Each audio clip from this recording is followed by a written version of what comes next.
In 1994, Pulp Fiction was nominated for 7 awards at the 67th Academy Awards, including Best Picture, and it won Best Original Screenplay.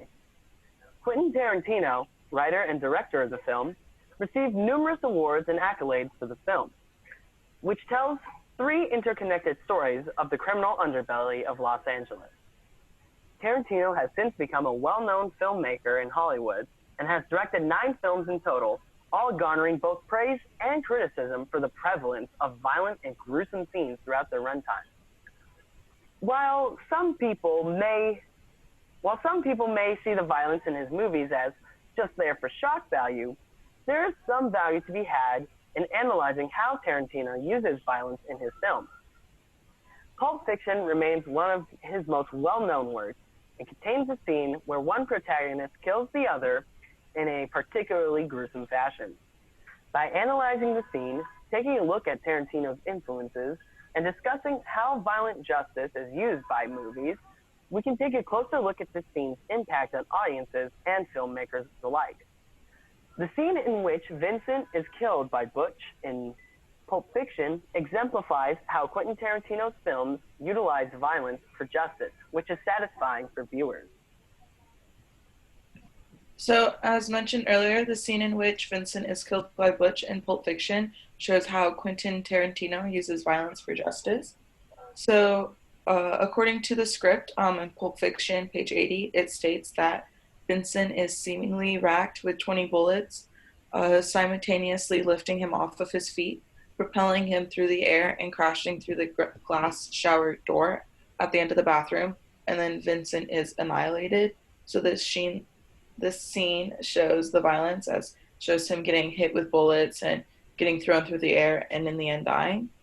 So violence is defined by lexico dictionaries as behavior involving physical force intended to hurt, damage, or kill someone or something. So with that definition, you can clearly see that violence is being used as Vincent is hurt, damaged, and then ended up getting killed by Butch, by the bullets. So the scene is considered, in the scene of violence, is considered justified because of the idea that the bad guy gets what he deserves.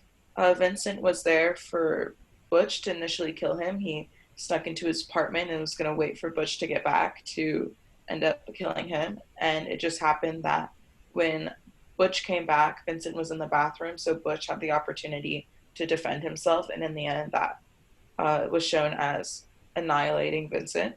So violence is seen positively in films to help communicate an important message to the audience. And according to Solcombe in paragraph 26, it states that creating ideological and formal frameworks for spectacles of destruction and death is seen as a positive way through films. And it also shows narrative and highlights the structure of conflict and resolution. So that's also kind of shown in the scene. The idea of violence and the realness of it and destruction and death. So that does show a positive way in how that is being communicated in the film. Many directors use violence in their films, but none use it quite as prolifically as Quentin Tarantino, the director of Pulp Fiction, does.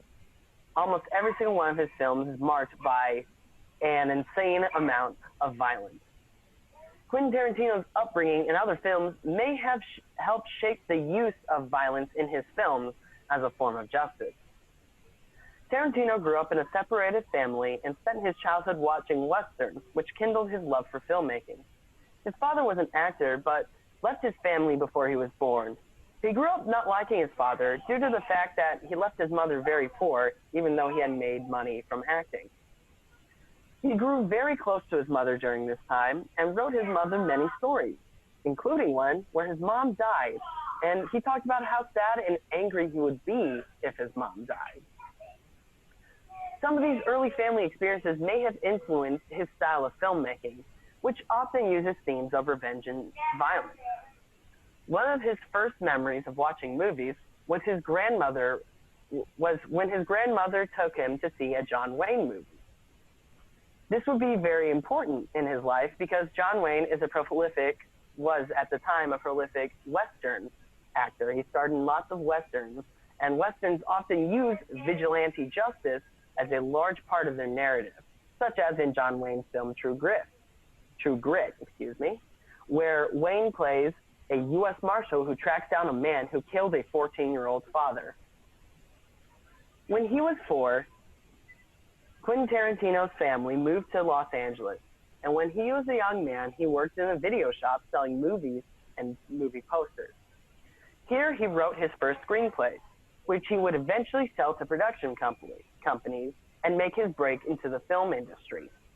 His first screenplay, True Romance, follows a man and a woman who face off against the mafia, who once sold the woman into prostitution, building the foundation of many of Tarantino's later screenplays that often incorporate violent justice. His experience growing up so close to the movie industry may have increased his exposure to many tropes of the movie industry when he was a child, such as the use of violence as a means of justification.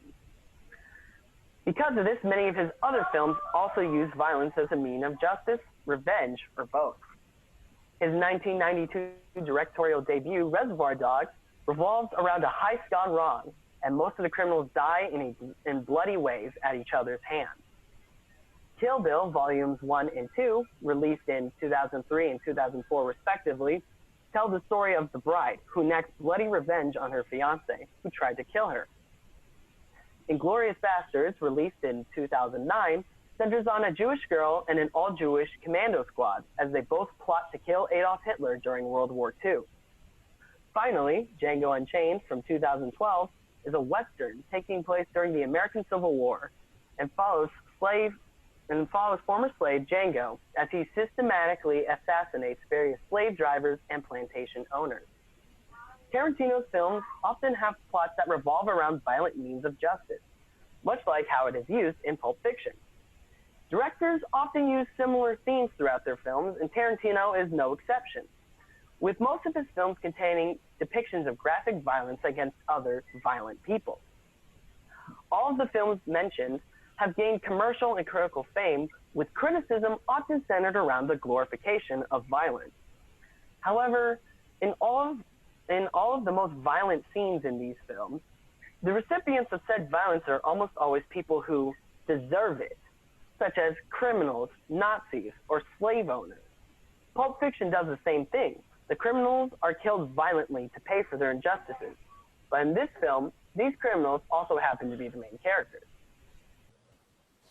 Tarantino's famous use of violent justice is satisfying to viewers for reasons influenced both by psychology and other mass communications.